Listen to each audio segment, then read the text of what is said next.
Buddhist philosophy and toxic friends. Well, a great big welcome to you. Those of you who've been following my vlogs will know that some things that are currently happening to my family, well, me and my family, contain elements of the black magic that we've put up with, experienced for over 10 years. And some elements appear to be reappearing. In particular, there's a dynamic between my Dukan brother and our neighbours in Jakarta. And now we've accepted that we need to move on and to assert our own strength and will. So that's an incredibly positive sign, because we know only too well how destructive it is to allow ourselves to become pessimistic due to the will, or both will and actions of others. We need to disassociate our feelings towards these people. Although I've repeatedly said the last thing this means is that we should allow ourselves to be consumed with hatred, even though, you know, the brother is trying to kill his little sister, my wife. We must understand that however toxic these relationships are, these people are still human beings. And indeed, I've repeatedly said that the way to overcome black magic is through love and forgiveness.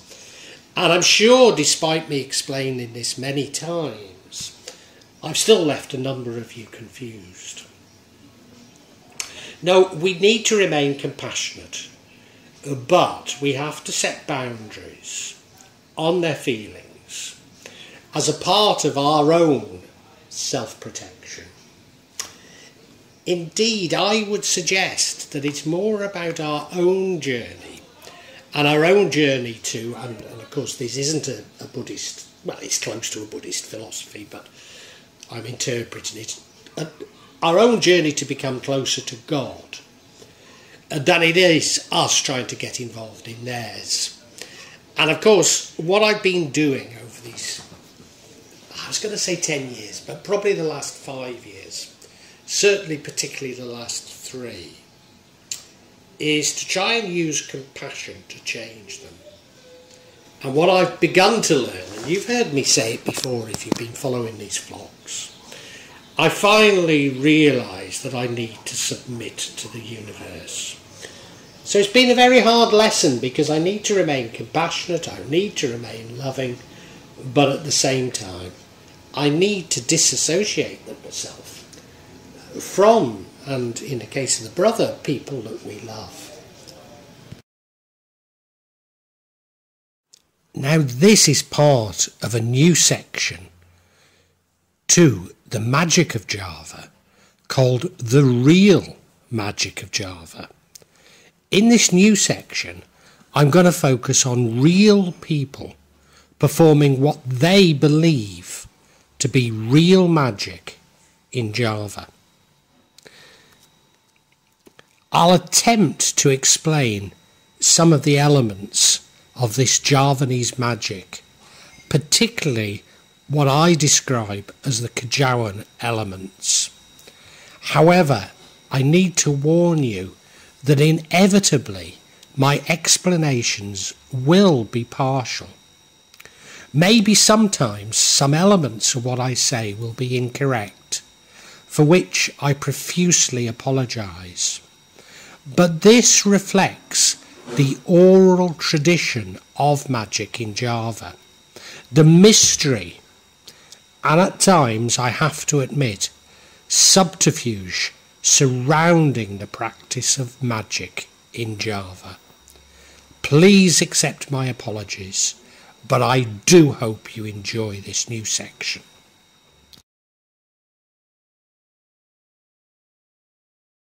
Toxic feelings.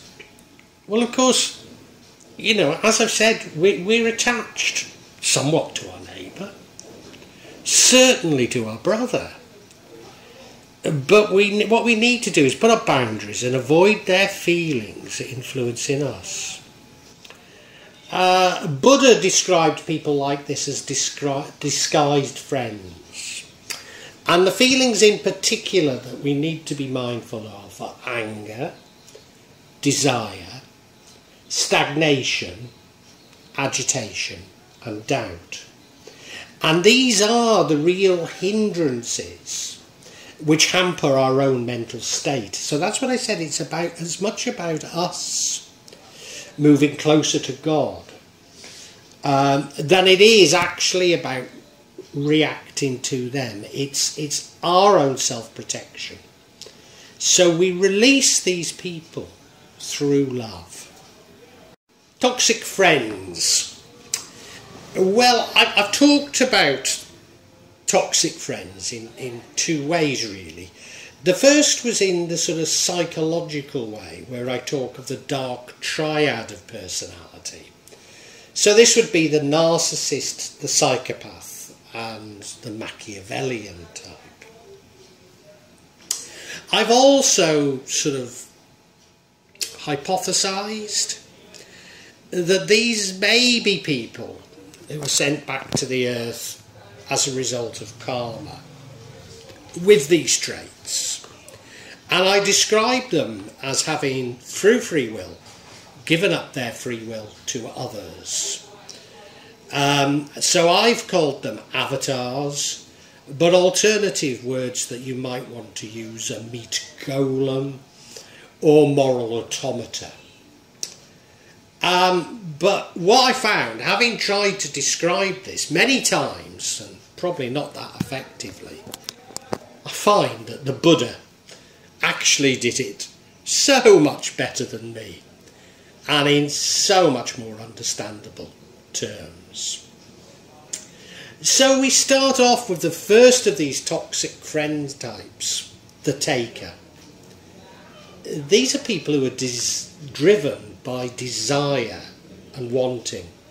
They're characterised by only taking. They ask a lot, but they give very little.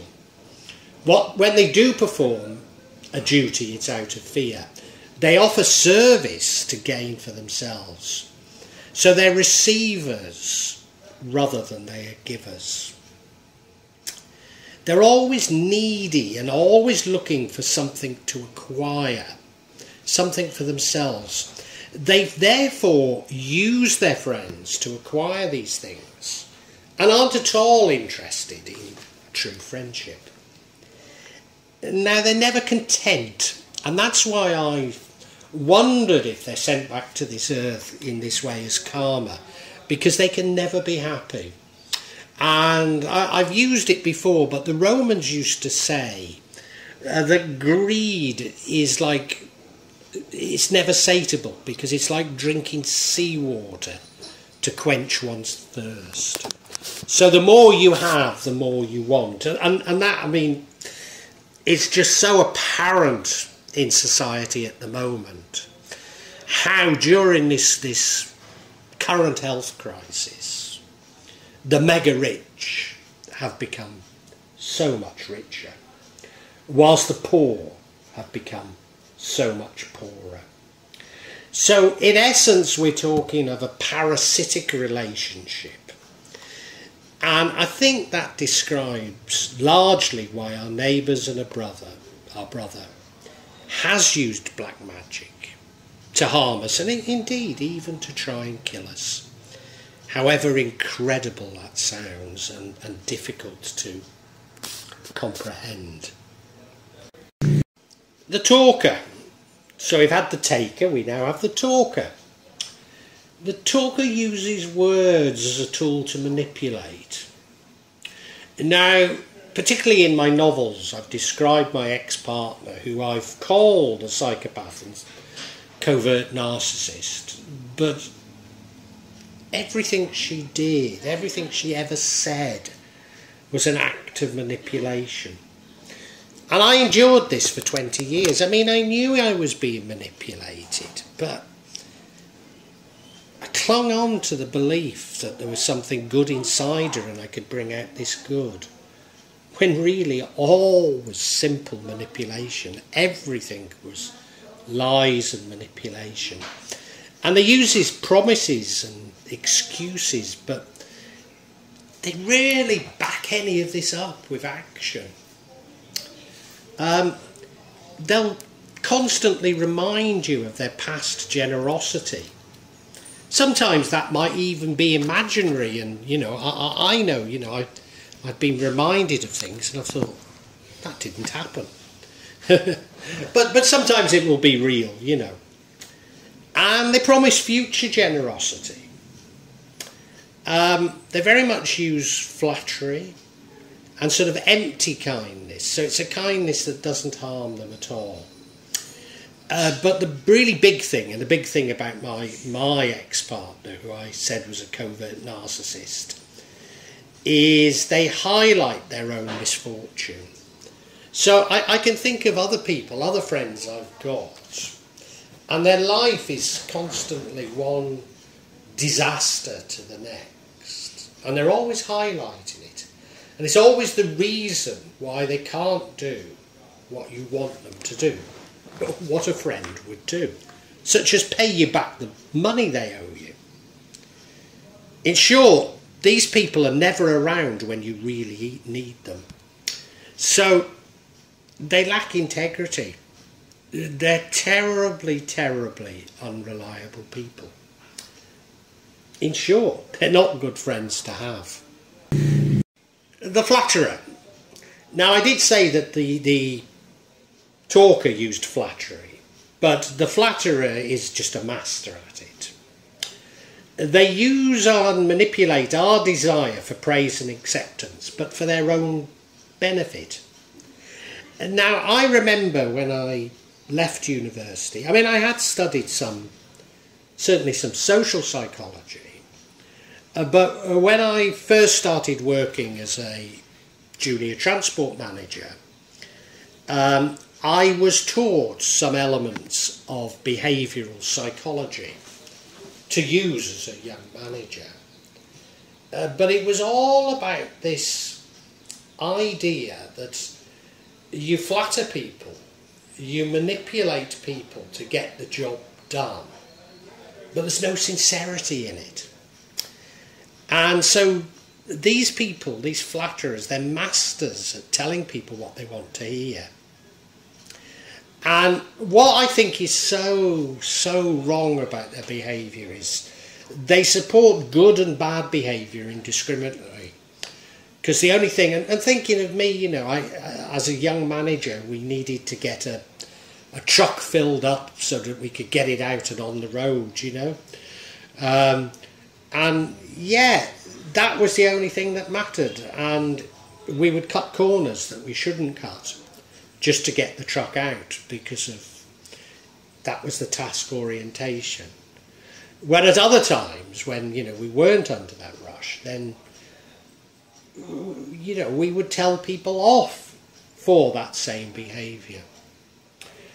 The thing that probably though is the most disturbing about the flatterer is they praise you to your face, but they put you down behind your back. Now, long after I'd worked as a transport manager, I took a teaching qualification. And when you're training to be a teacher, you do some teaching practice, it's called.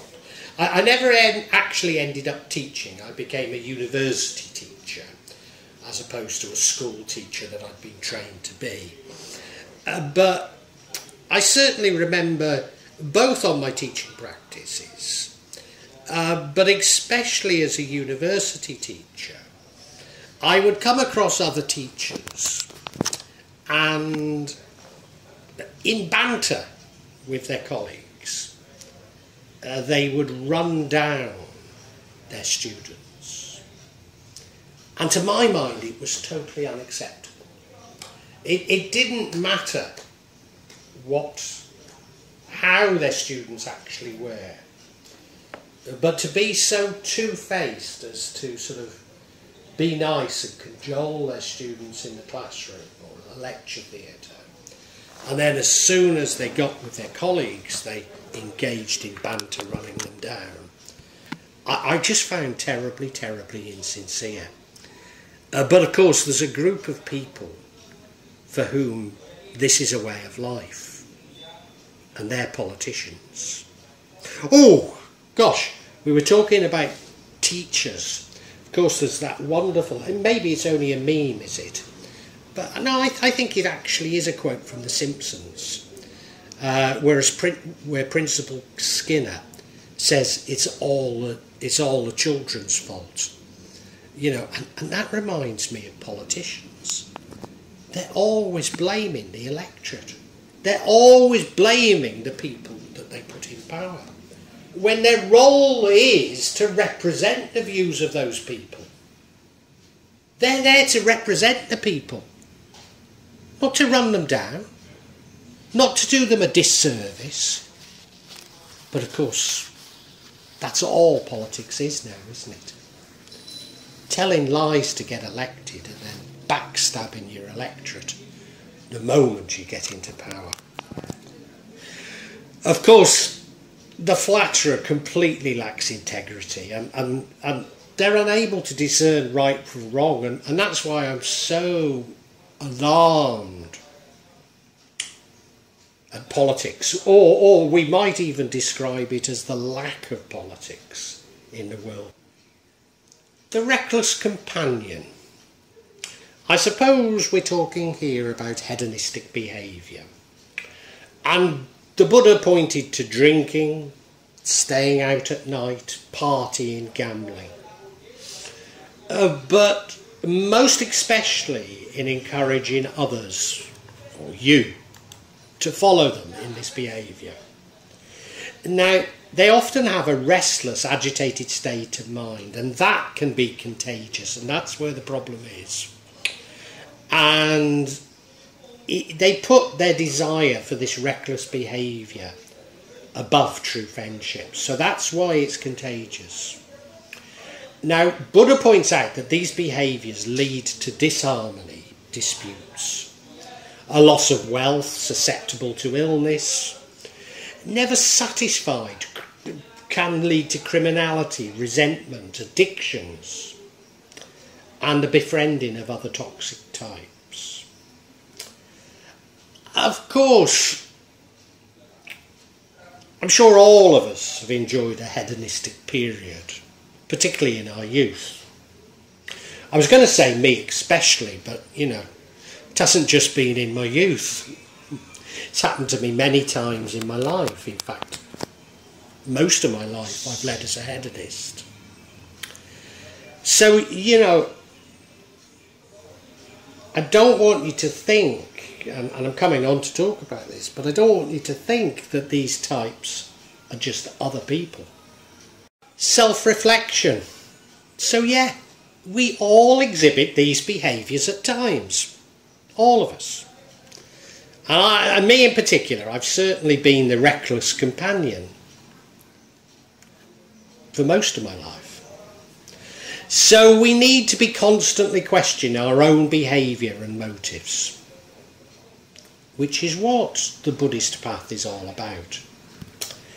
And now, I'm sure that many of us, myself included, have justified our behaviour as being led by the wrong crowd.